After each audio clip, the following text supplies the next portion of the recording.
istnieje taki jeden podstępny błąd, który bardzo skutecznie podkopuje poczucie własnej wartości i polega on na tym, że bierzemy swoje uczucia za fakty. Czyli jeżeli czujesz się winny, to od razu zakładasz, że jesteś winny. Jeżeli czujesz lęk, to od razu oznacza i zakładasz, bierzesz to za fakt, że jest niebezpiecznie, że jest jakieś zagrożenie obok. Albo jeżeli czujesz się jak oszust, to oznacza, że jesteś oszustem. Ten sposób myślenia, ten sposób interpretacji i podejścia do własnych uczuć może naprawdę, absolutnie, bardzo mocno zrównać z ziemią każde poczucie własnej wartości, pewności siebie, wiary w siebie. I to jest oczywiście super niepomocne. Dlatego w dzisiejszym filmie pokażę Ci w 3 krokach, jak sobie radzić z tym zjawiskiem. Jeszcze troszeczkę o nim opowiem. Zapraszam.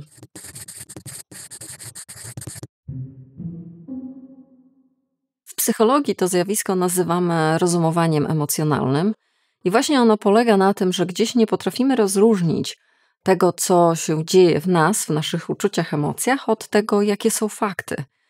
I dla przykładu może to wyglądać tak, że popełniasz jakiś błąd, czujesz falę wstydu, jakichś wyrzutów sumienia, czujesz lęk przed tym, co się zdarzy. I ta mieszanka uczuć, emocji, które zwyczajowo przyjęło się nazywać negatywnymi, sprawia, że w twojej głowie właściwie już jest tylko i wyłącznie jedna myśl pod tytułem jestem beznadziejny. I traktujemy tą myśl jako wyrok ostateczny, absolutnie fakt i prawda, której nawet nie trzeba lub nie warto i nie da się podważać.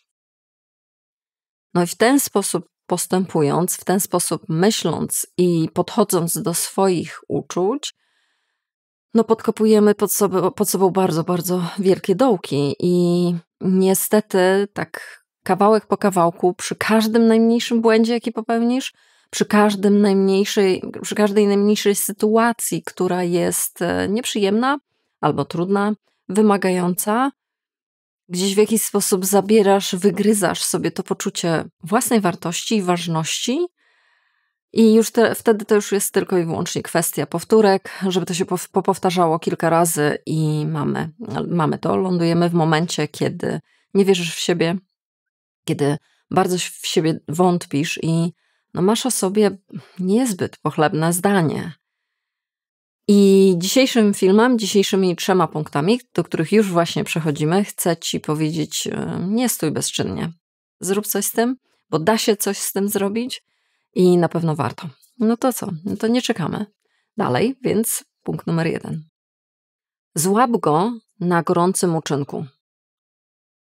Oczywiście, jak bardzo często tutaj na tym kanale pokazuję, zaczyna się od obserwacji.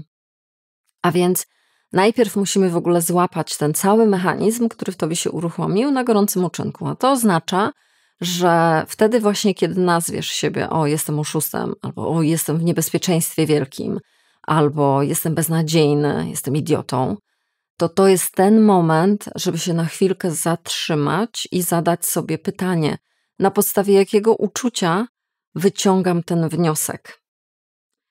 I wtedy dochodzimy do w ogóle nazywania tego, co czujesz. I to jest niesłychanie ważne i kluczowe, dlatego że wtedy, kiedy nabieramy dystansu po to, żeby obserwować to, co czujemy, nie stajemy się już tylko i wyłącznie taką chorągiewką targaną tymi emocjami, ale stajemy się obserwatorem. To już daje dystans na tyle, żeby zacząć inaczej traktować całą tą sytuację oraz oczywiście jesteśmy na dobrej drodze regulacji emocji i to jest super pomocne. Natomiast musimy gdzieś właśnie z siebie zapytać i stwierdzić, właśnie nazwałem siebie idiotą, bo czuję wstyd i zażenowanie sytuacją na przykład tego typu, że popełniłem gdzieś jakiś błąd. Albo nazwałem siebie oszustem i mówię sobie, że jestem nic nie wart i to, co robię, to jest jakiś wielki błąd, dlatego, że czuję właśnie wstyd albo lęk.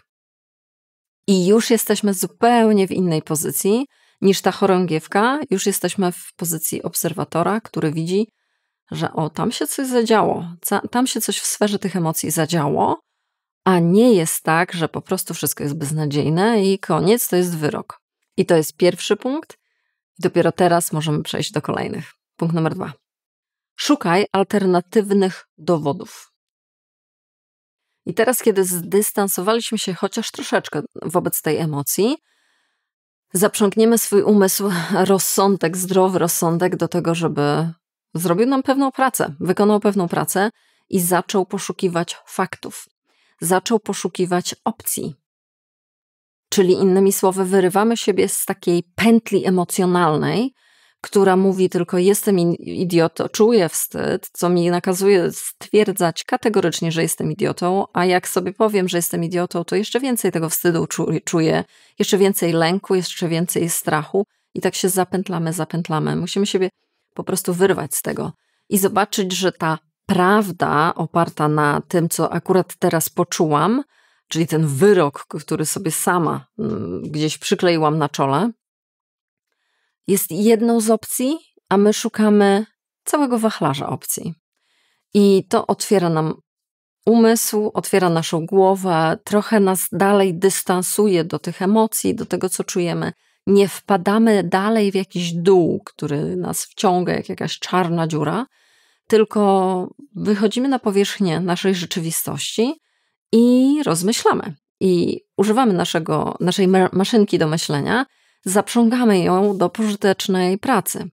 I tutaj mam dla Ciebie 3 pytanka, które właśnie pomogą w tej pracy. Pierwsze z nich. Jakie są dowody na to, że ta moja myśl, ten mój wyrok jest w 100% prawdziwa?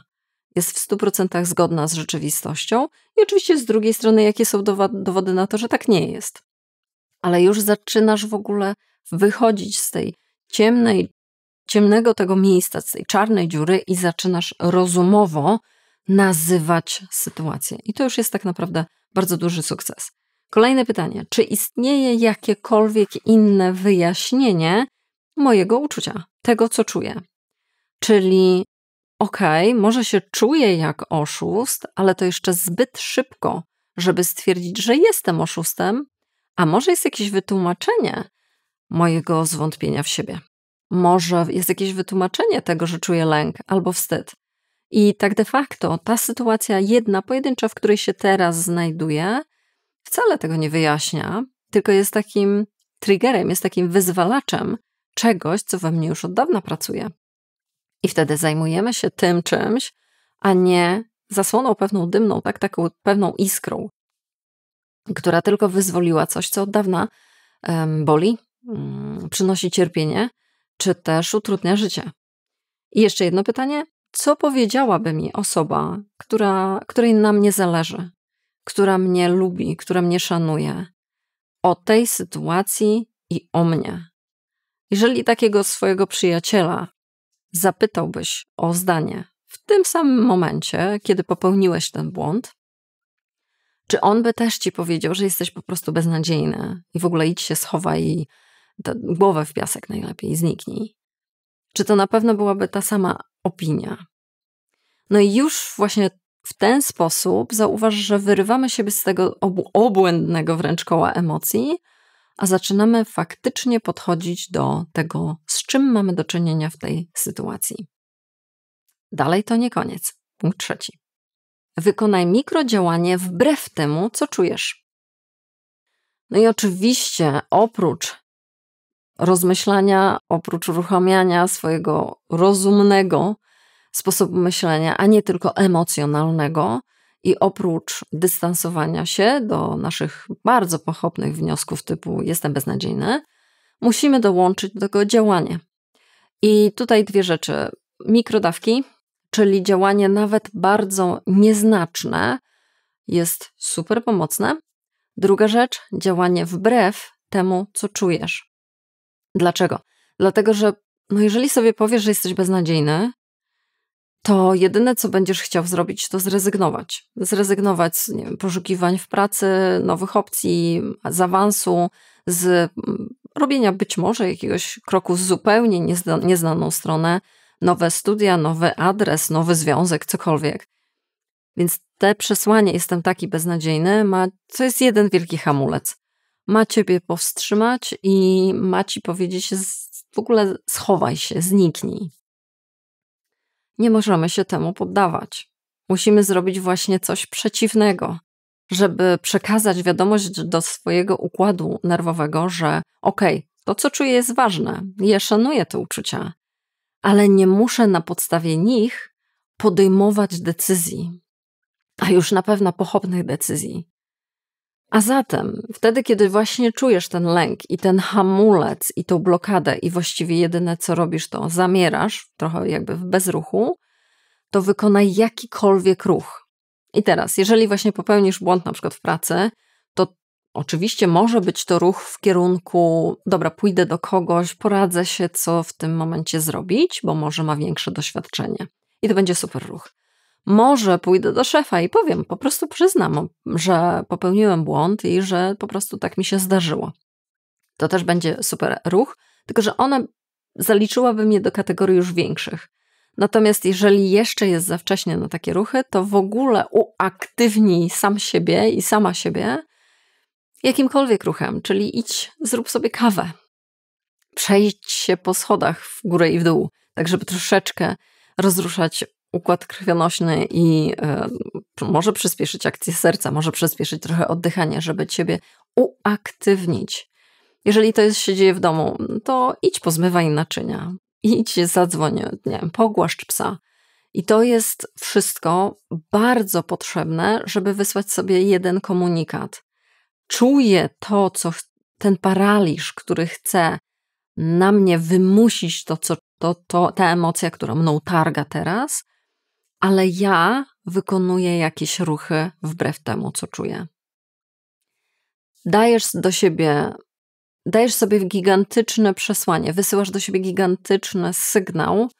To, co czuję, jest ważne, ale nie kontroluję w 100% tego, co robię. I to już jest twoja gigantyczna wygrana.